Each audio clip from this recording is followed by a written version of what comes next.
Hey everyone, coming back at you with the update to the single target Havoc DPS. Since we last met, I have gotten some upgrades here and there and some experience inside the Emerald Nightmare. One thing that I had a couple arguments with is whether or not to use Bloodlet. When I posted my first build, the reason I was not using Bloodlet was because it was doing an insane amount of damage. I thought that's not how it was supposed to work as intended. So when the hotfix notes came out saying that Bloodlet was about to get destroyed because Throglave's initial damage was going to be nerfed by 30%, and then the damage Bloodlet was doing was only going to be 100% of what the Throglave damage was going to be. I was just like, okay, well, you know, RIP Bloodlet. So I went with my first initial build thinking that was going to be the top parsing one, considering that, like I said, Bloodlet was no longer going to be used, but they reverted some of the changes to Throglave and Bloodlet. So now they kept the same damage on Throglave, and they only nerfed the damage from Bloodlet by 50%. So meaning Bloodlet is still on top, and we're going to be switching to that sort of rotation from now on. Now let me show you the basics and the little extra knickknacks that I have because of my gear. Currently I do have two legendaries. I have my helm, which the remaining cooldown of I-Beam is reduced by 0.3 seconds each time it deals critical strike damage, and obviously it always crits. It's in the toolbar, and so it's pretty neat.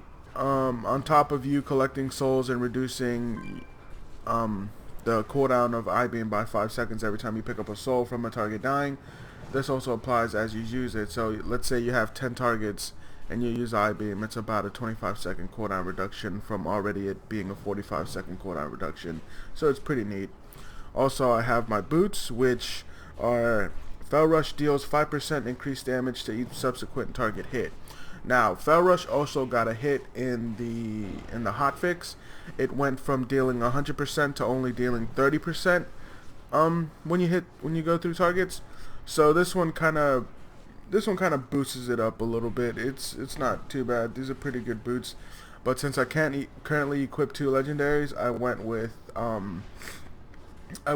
the headpiece, since the headpiece is gonna give me more damage. Is gonna initially give me more damage since you know, Fell Rush isn't the damage on Fell Rush isn't really gonna be increased a lot when I'm doing single target. Another thing too is I have the 2 set from Arcway and Court of Stars, so I will be gaining an additional 3,000 mastery sometimes on the opener, so you will see me do like a little spike in damage because I will be going up to almost 20% mastery. So during Chaos Blades, that's an additional 20% to all my chaos damage, which includes Chaos Strike, I-Beam, and I think that's about it. Oh, and Fell Rush, but like I said, Fell Rush isn't going to be one of my main damaging abilities. I also have an unused trinket that makes it to where my weapons are sheathed in ice and they have a chance to cause 45,000 additional frost damage. So that's pretty decent for the opener. And also the Ursoc trinket, which is a beautiful, beautiful trinket. After all that, let's get into the guide and we'll see how everything goes. Alright, let's start off with stat priorities. Our stat priorities are going to be AGI, crit, haste, and mastery. AGI for flat damage, and crit because of our Chaos Strike. Chaos Strike is our number one damage dealing ability, and when we go into Metamorphosis, it becomes Annihilation, which is even a stronger form of Chaos Strike. The reason we want Chaos Strike to crit is because it refunds 20 Fury. So instead of it costing 40, it only costs us 20 every time we crit. We want to spam this as much as possible because we are time gated behind a talent which is called Momentum, which I'll tell you guys about later. We want to be able to spam as many Chaos Strikes within that time window as we can because, like I said, it's our number one damage dealing ability, and we want to hit with it as hard as we can as often as possible. Haste, it increases our attack speed, which gives us more procs on Demon Blades, which is another talent I'll be talking about later. And also it reduces GCDs, making our other abilities a lot more spammable, so it's pretty decent. And then Mastery is just an all-around flat chaos damage improvement, and you get movement speed off of it. The chaos damage is alright. It's not really our main priority. And the movement speed is pretty okay. So 10% is usually what most people are at. There's no need to stack it or anything like that. Alright, next is talents. My very first talent is Fel Mastery. Fel Mastery increases the Fel Rush damage by 30% and grants 25 Fury when Fel Rush damages at least one target. This is going to be one of our main Fury generating abilities, so it's very useful. The reason you'll want to go for Chaos Cleave is because this is only for single targets, so there's no reason for it to cleave. And Blind Fury is because you don't want to actually spend more time doing Eye Beam, because you want to cast more autos and more chaos strikes rather than stacking damage on Eye Beam. Next is I chose Demon Blades. A lot of people choose between Prepared or Demon Blades depending on their playstyle. I chose with Demon Blades.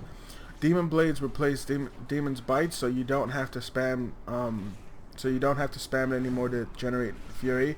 The way it generates Fury now is your auto attacks have a 75% chance to deal additional shadow damage and generate Fury. So the way I do that is by maintaining a certain amount of haste and being able to attack fairly quickly and generating my Fury. Other people rather just go with Prepared, and every time they Vengeful Retreat, they are able to gain the momentum buff, which is down here, which is a damage increase, and also gain 40 Fury over 5 seconds when you use it. The reason I don't like Prepared is because it kind of makes me a little trapeze type of movement, and I don't want to be all over the place. I want to stick to the boss, especially when it comes to fights with like Nithendra and stuff, where there's poison everywhere, and I'm just constantly on the lookout to make sure I'm not getting mind controlled, because I am a mythic raider, so the tactics are a little bit different. For our 1 or 2 talents, this one I was using Fellblade in the previous guide, which is no longer viable. Bloodlet is the spec we want to go into. Since I said in the beginning of the video, Bloodlet was not nerfed to oblivion, it was only nerfed by 50%, so it's still pretty appropriate.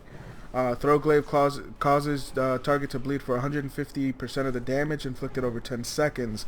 If this effect is reapplied, any remaining damage will be added to the new Bloodlet. So this is extremely powerful. It also lets you stack your Bloodlet, so there is no mistake when throwing an additional Throwglaive. Very powerful. For this one is our defensives. Depending on the fight, I will either use Netherwalk or Soul Rending. Usually I use Soul Rending because the 100% Leech during Metamorphosis means that when I'm doing my opener and doing my spam rotation, I don't really need to care about most things, and I'll be able to keep myself alive the entire time. Next is our 106, which is Momentum. The reason I want Momentum is because of Bloodlet not being nerfed. Momentum is every time you use Fel Rush or Vengeful Retreat, it increases your damage by 20%. So the reason you do this is because right before you use Throwglaive, you throw Momentum. So you will Fel Rush into a Throwglaive and increase the damage of Bloodlet and Throwglaive at the same time.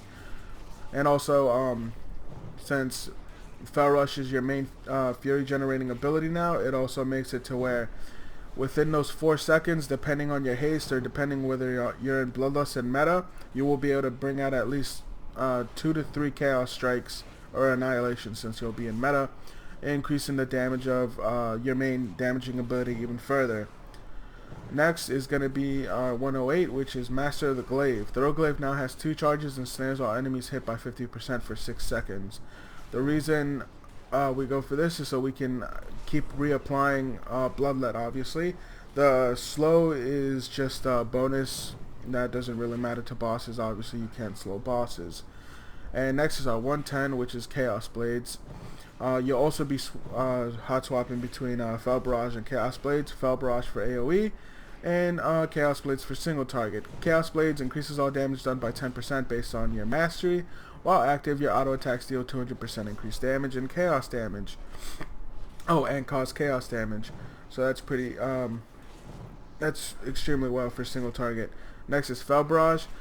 Is at your command, unleash Fel, inflicting 65,000 chaos damage to your target and nearby enemies for each charge. Max 5 charges. Your damaging attacks have a chance to generate a charge.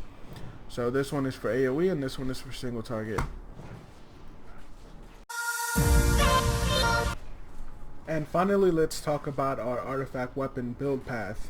The first one you're going to want to go for in golden traits is Rage of the Illidari. When Fury of the Illidari ends, 60% of the damage it deals erupts into an explosion of foul energy, dividing that chaos damage amongst all enemies. With this, it makes Fury of the Illidari, which is our activated ability we gain from equipping our artifact weapons, it makes it a very powerful single target. On the way to this golden trait, we'll be going Warglaze of Chaos. That's just straight out damage increase to our Chaos Strike. Unleash Demons reduces the cooldown of meta, so depending on the fight you might be able to get 2 metamorphoses off. Next is Demon Speed, which activating Blur generates 2 charges of Fel Rush. This can help with uptime on your momentum and helping you deal a lot more damage with Chaos Strikes or Bloodlet. And next is the Illidari Knowledge, which reduces magic damage you take by 12%. That's just good for fights and all that kind of stuff. A little small defensive.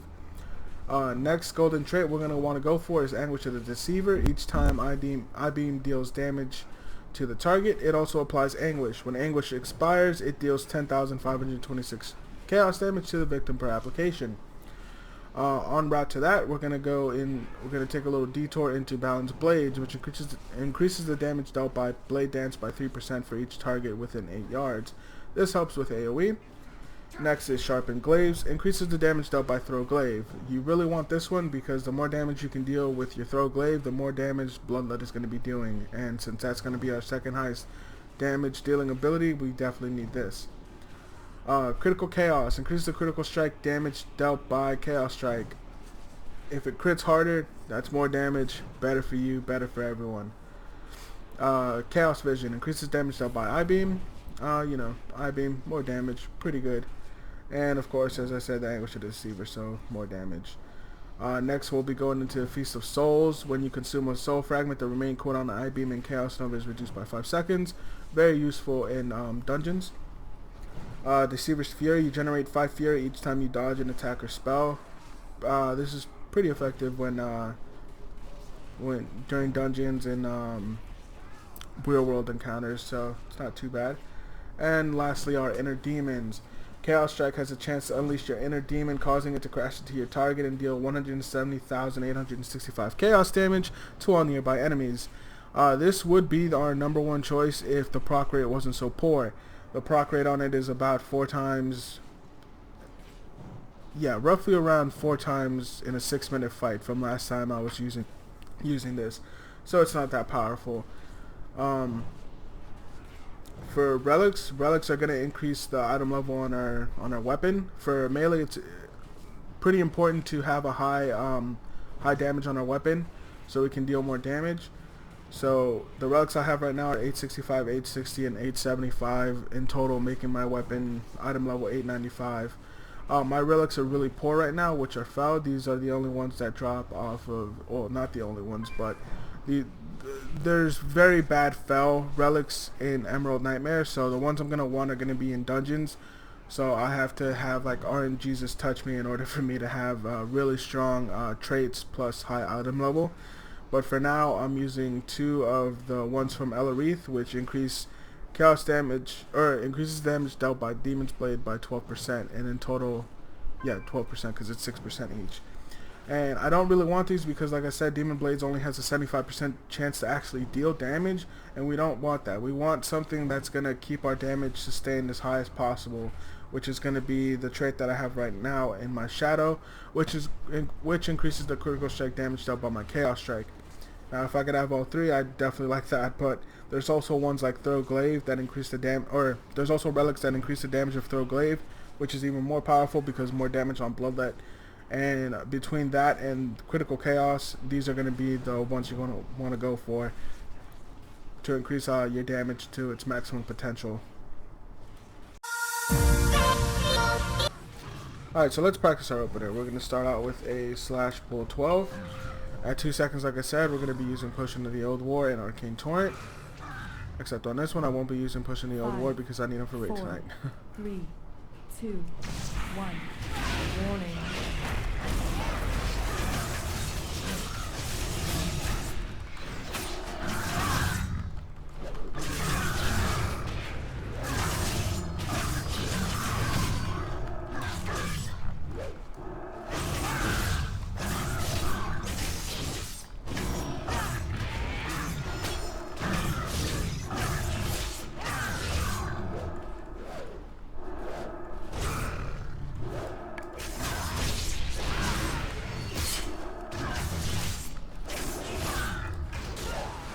Alright, and that opener gets a lot more powerful when you use Bloodlust and you put Potion of the Old War behind it.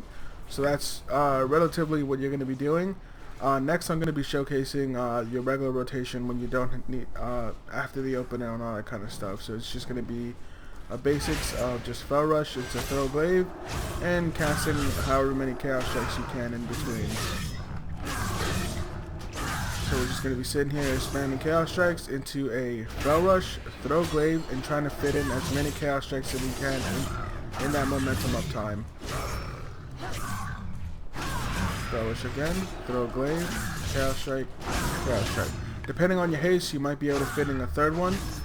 So during your opener, I think you can fit in 4, I'm not sure. But this is relatively just going to be your standard rotation. Fit in as many Chaos Strikes as you can in momentum, as well as using your Throw Glaive while you're far away from the target. Since bosses are a lot bigger than this hitbox, it's a lot easier for you to stay in auto attack range and be able to keep casting Chaos Strike, so please keep that in mind. And so that's going to be our standard rotation. Next, let's talk about our enchants, gems, and consumables. For enchants, it'll be on our neck, our back, and both our rings. For our neck, I went Mark of the Claw, which increases crit and haste by 500 on the proc chance. Our back pieces should be 200 agility. I only have 150 on it because I just got this back. For our rings, it will both be 200 critical strike. For our gems, we should be using 200 agility, but right now I don't have the resources to obtain them, so right now I'm using 150 critical strike. For our consumables, we will be using the Hungry Magister, which increases our critical strike chance by 375 for 1 hour.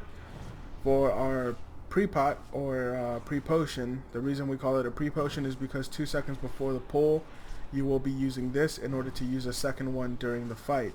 So it's called a pre-potion. Your pre-pot will be Potion of the Old War. Summons a pair of ghostly fallen warriors that will be able to echo your melee attacks and abilities. So for your first, so I think it's 10 seconds, I'm pretty sure, there's going to be ghosts that are just mimicking whatever you do in melee, so it's extremely powerful. And for our flask, we will be using Flask of the Seventh Demon. Increases agility by 1300 for an hour. These are, obviously it's a flask, more agility means more damage. Next is a rune. I don't have any runes on me currently. I will be farming them later. But there is a rune, I forget what it's called, but it increases your AGI by an additional 375, so in total you will be gaining 1,675 AGI, which is extremely powerful for damage. Alright, to wrap up this video, like I said, some changes have been brought into the rotation and all that good stuff. Hopefully you see an improvement in your damage. Please leave feedback like you did on my last guide. I love seeing that your guys' numbers have been improving and all that kind of stuff, and I love that I've been able to help so many people. Other than that, I will be coming out with some more stuff. This is an update to the Demon Hunter single target DPS. Sorry about the long wait, but I had some real life stuff, and also raid week was kind of getting in the way. My guild, I think it was last week on Monday, just down Mythic Nathendra, and yesterday on Tuesday we also downed her right after our heroic raid. So today we'll be going into Ellerith, and this is the small pocket of time that I had to finish up this video, and so after this I will be looking up a bunch of mythic guides to Ellerith. But other than that, like I said, guys, please leave feedback, all that kind of stuff. Please show me or tell me that what kind of stuff or changes have improved and all that kind of stuff. I love reading that kind of stuff. So thank you for watching. Please like, comment, and subscribe, and I'll see you guys next time. Thank you.